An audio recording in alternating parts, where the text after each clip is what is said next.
Welcome to CUTV News Radio, where our hosts Doug Llewelyn and Jim Masters talk to today's top thinkers from all around the world to bring you information, inspiration, and thought-provoking ideas that you can put to use in your personal or professional life right now. Covering a broad range of topics, we dig deep to discover what makes today's top thinkers tick. CUTV News Radio. It's the show where ideas matter.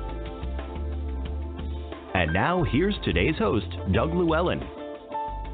Well, hi, everybody. I'm Doug Llewelyn. Nice to have you with us today. We are continuing our series of conversations with the Queen of Mobile Homes today. She is one of my favorite guests. Her story is one of the most amazing I've ever heard.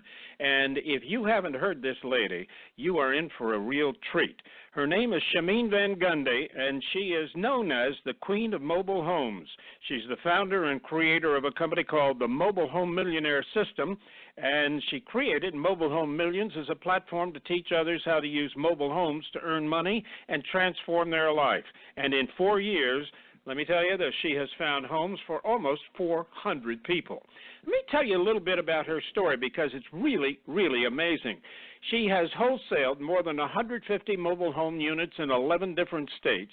She has fixed and flipped roughly 300 mobile home units in 11 states, went from a negative $50,000 in net worth to over $2 million in net worth in just about a year and a half, even a little less than a year and a half.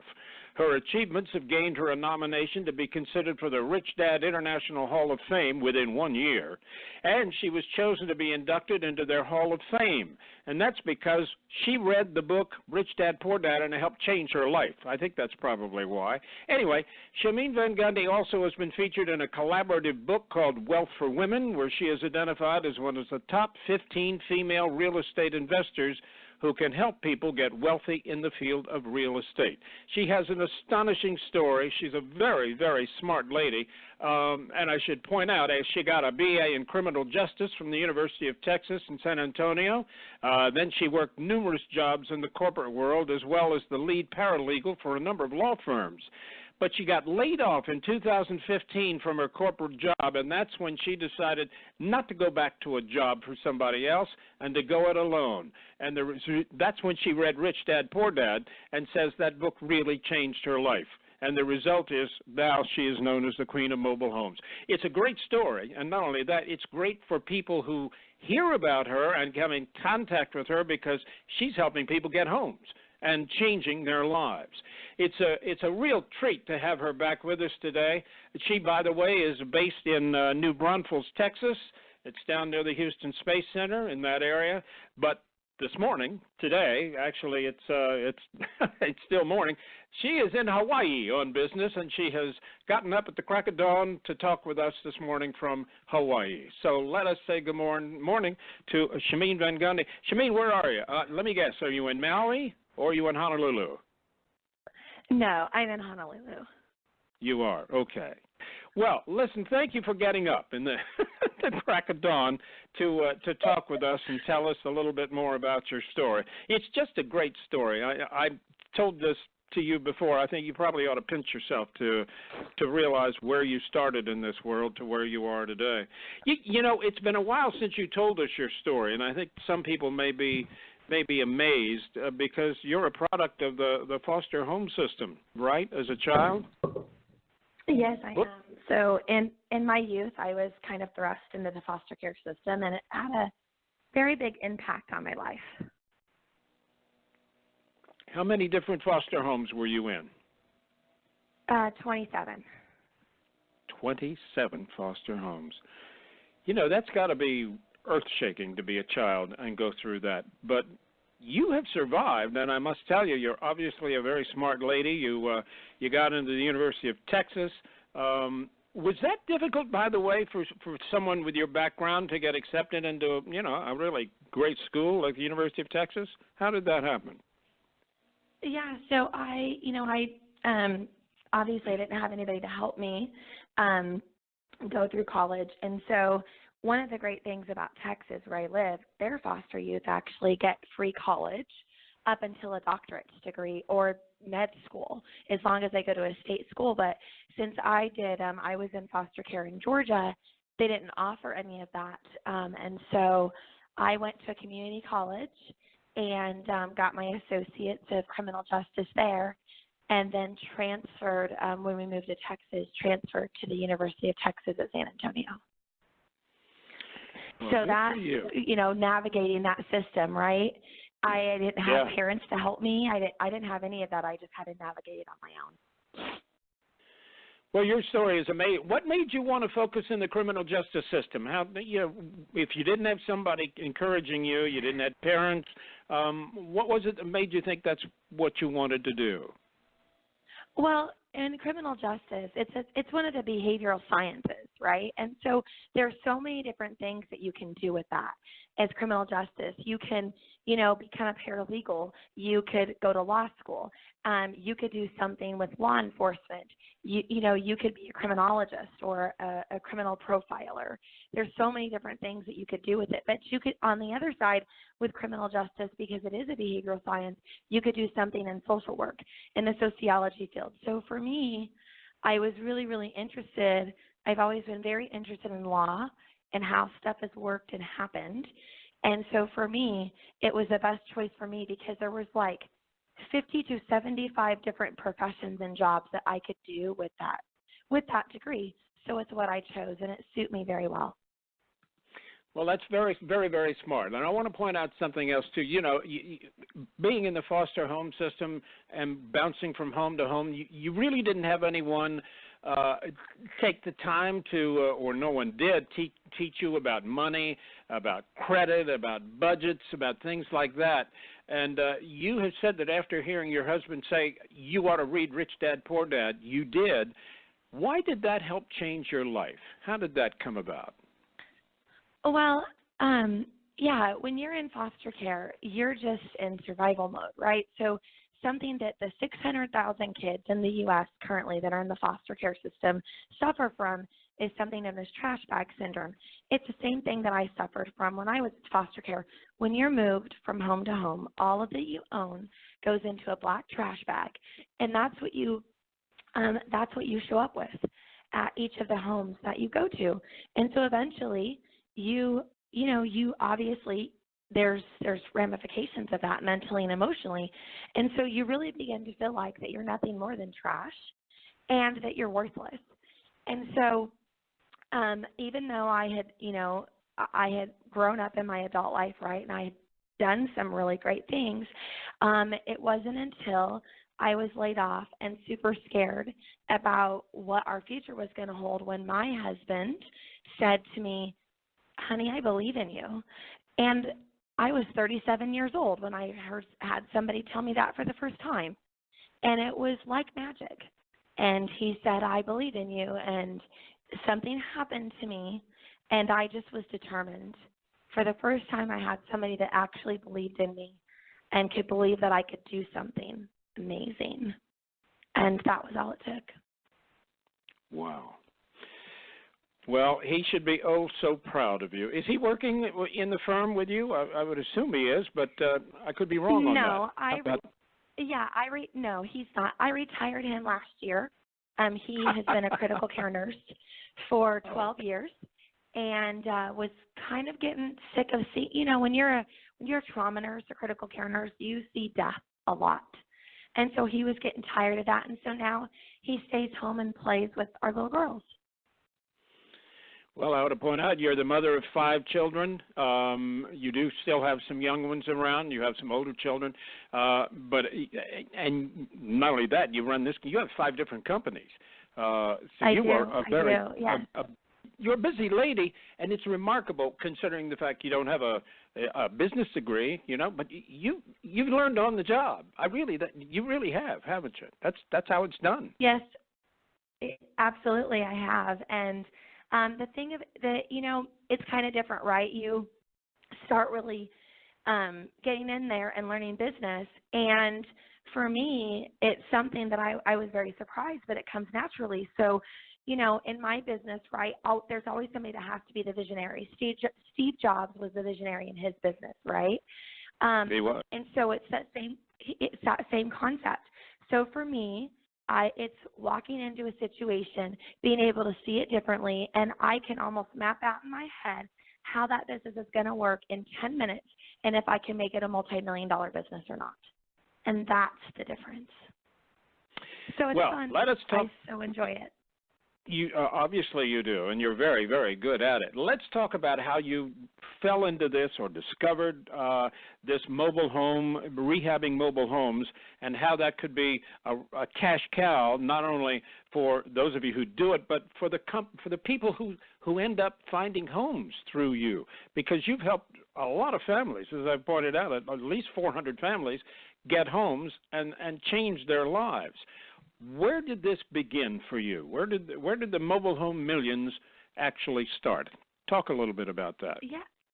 Yeah. So after I read Rich Dad Poor Dad, the book, I started doing some research and found that there was a actual like a free event that was happening, like an introductory event that was happening in San Antonio. So I drove to San Antonio and attended the introductory event. And then they drew my name out of a hat for a 3-day basic training. So over Mother's Day weekend, I told my husband all I wanted was to be able to attend this event. I asked him if he could watch the kids. At the time, my youngest was 14 months old, so she was a baby, and he watched the kids. And so, we're sitting there, and I'm like just blown away. Dr. Mary Jo Wilson was the woman who was the trainer there that day, and she's also my mentor. And they were talking about the Rule of 72 and the 4 buckets of money. And I'm like, I'm in this, Doug. I participate, and I'm raising my hand like I'm having the best time. And so it was finally my turn to go back to the success team. And they said it was going to be $20,000 for 2 classes and a mentor. And so I asked them to wait 7 days because, remember, I had just been laid off. I didn't have $20,000. I didn't even have a credit card for $20,000. And so I went home and I looked around, and I knew that the definition of insanity was doing the same thing over and over again and expecting a different result. And I knew that I had to do something different in my life or nothing was going to change. So I sold some Thomas Kincaid paintings that I had, a collection of precious moments that I had with me from the time I was a little girl, and some jewelry. And I came up with about $17,000, and my husband loaned me the other $3,000. And that's how I got my start. So my mentor came out July 13th, 14th, and 15th, and got me launched and started. And from July 15th to September 25th or 6th, I made about roughly close to $200,000. And then the 26th of September, our house caught on fire. So I lost my momentum again.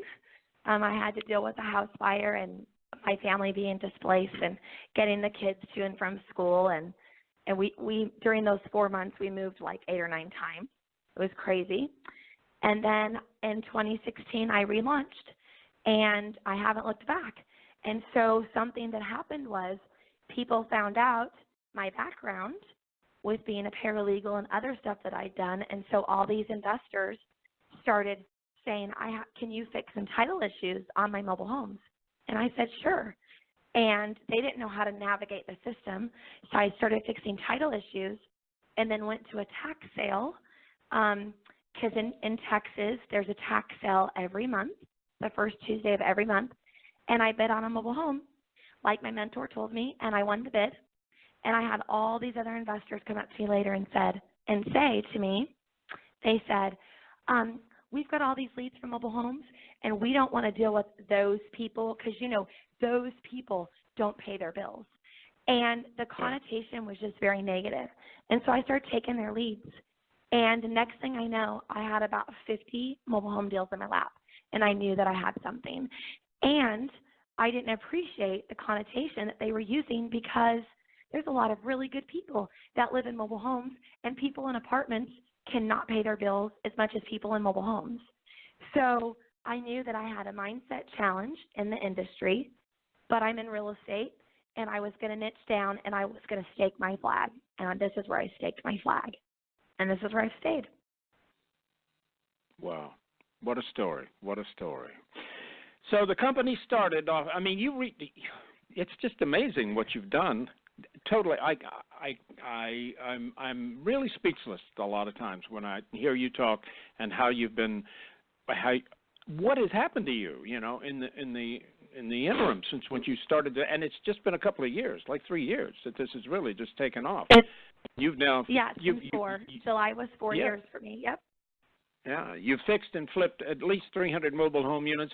Let's talk a little bit about really what the business is that you're doing, mobile home units. A lot of people who don't know anything about mobile homes think, oh, I could never live in a mobile home. That's only because they've never seen one and never been in one, right? Right, exactly.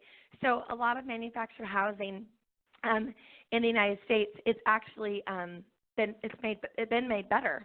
And so manufactured housing provides over 19,000 jobs to individuals in the U.S. The one thing that I love in it is they're made in America. You're never going to see a manufactured house made in China. And the manufactured housing industry contributes over $3 billion a year to GDP to this country. So it is amazing. You have 22 million Americans that live in manufactured housing.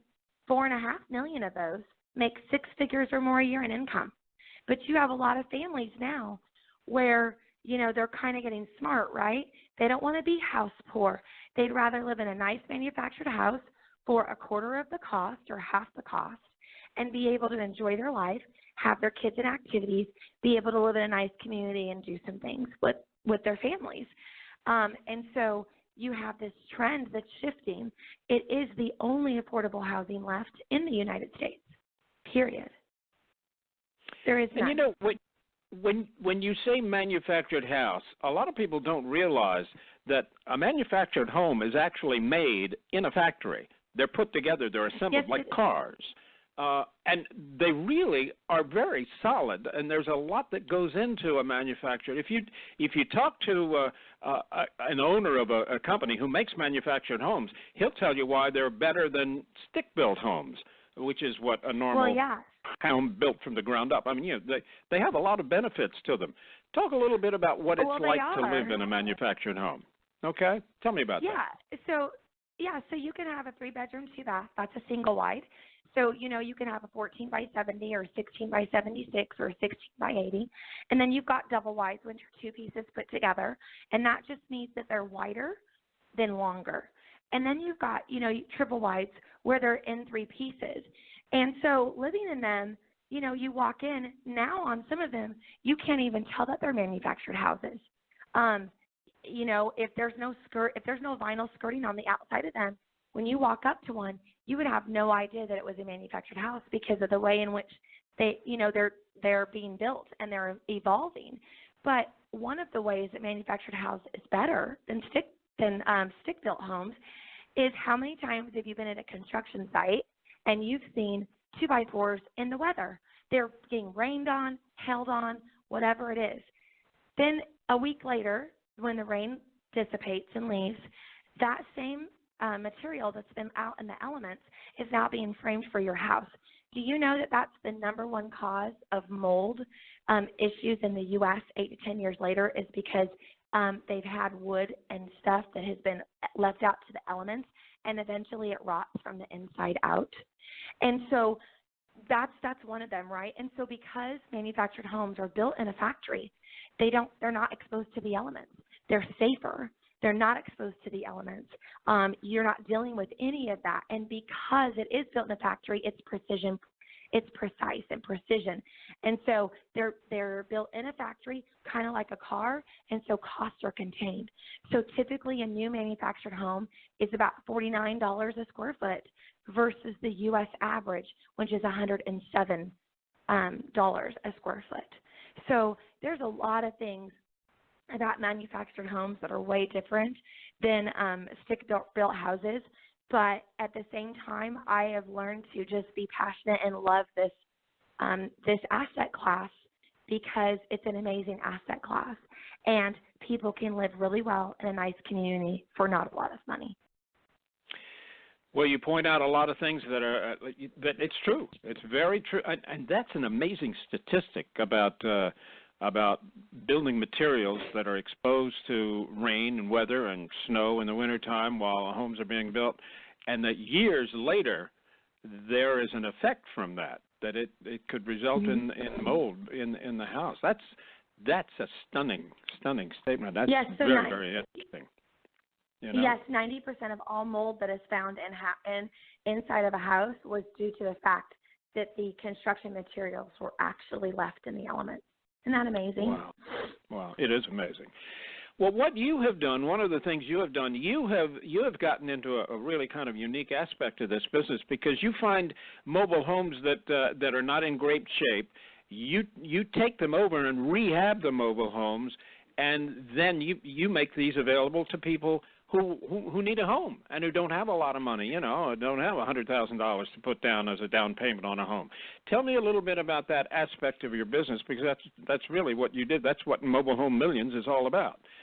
Where do people find these homes that you do, that you've rehabbed? Right. So I have a whole list. They can go to mobilehomemillions.com on their website, and they can look and get information about it. But I have a list of buyers in the U.S., of people that want to buy a home from us. And then, I find whether it's a mobile home that's in a mobile home park and there's a new owner and they want the old mobile homes taken out or rehabbed, we can go in there and rehab them. So typically it costs an individual, by the time they're done, anywhere from $5,000 to $6,000 to move a mobile home. And as long as the structure of a mobile home is intact, meaning it has not suffered a fire, then you're able to rehab it. And, it's great because the structure is steel, it's got steel on the sides of it.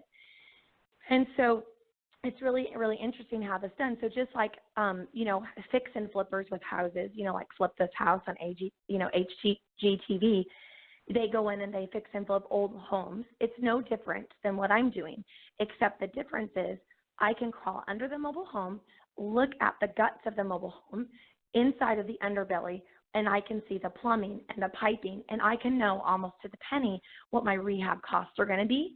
And you cannot do that when you're dealing with regular homes, because you never know what's under, what's in the slab or what's behind the wall.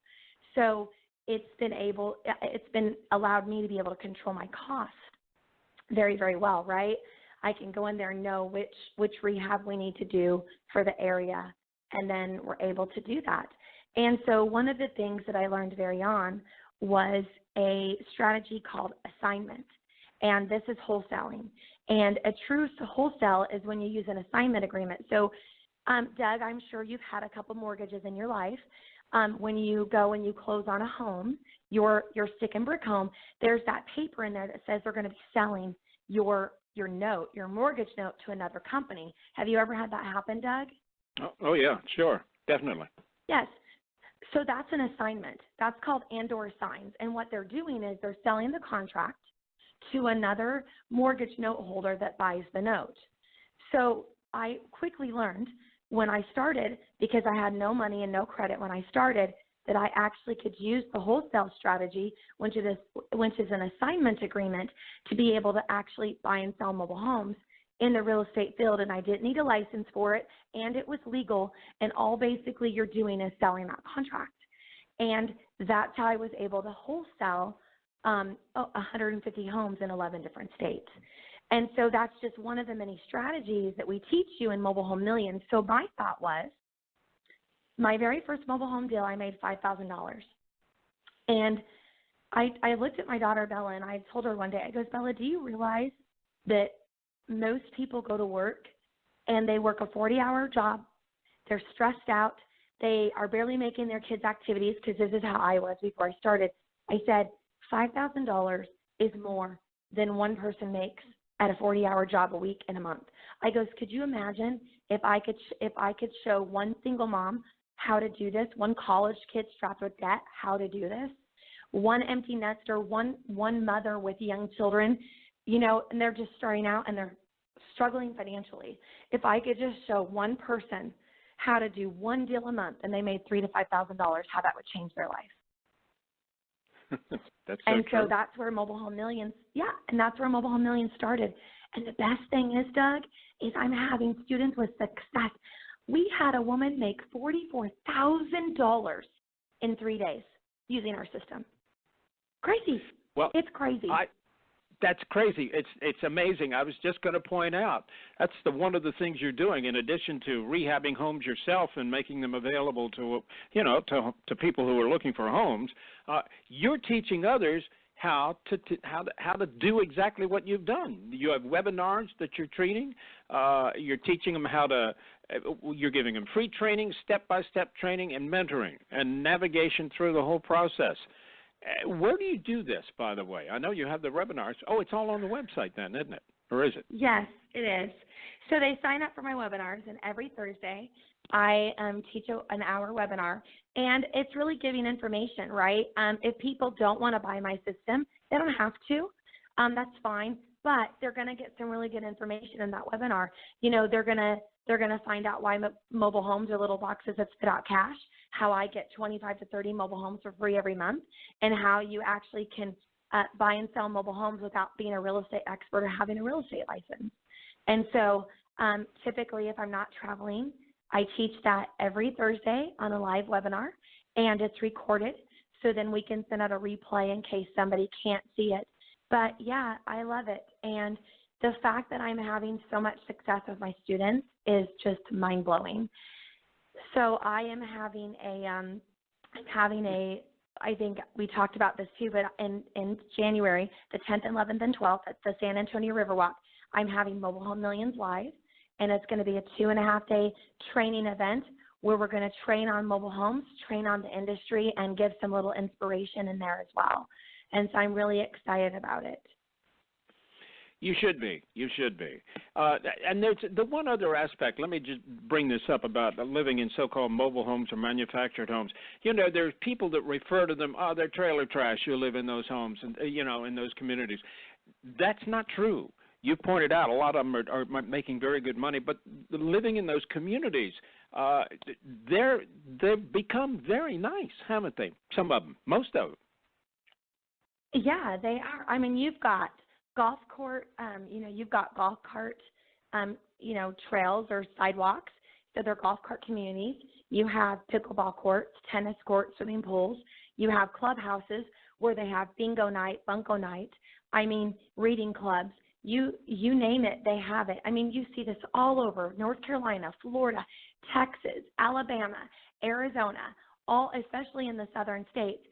There's really posh communities, and you have mobile home parks that are preferred communities, and a preferred community means they're safe. So because they're safe and because they're well maintained, you actually get a discount on your insurance because of it. So it's known as a preferred community.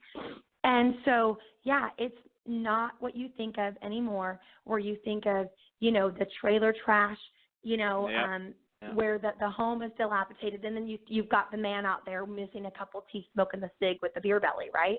That's what everybody thinks when they think of mobile homes, right? But that's not the case anymore. Oh, my gosh. It's really evolved. Chimene, you're a great story. Folks, go to the website if you want to learn more about Chimene's story, about what she does, and how she can teach you to do this same system. All you have to do is go to her website.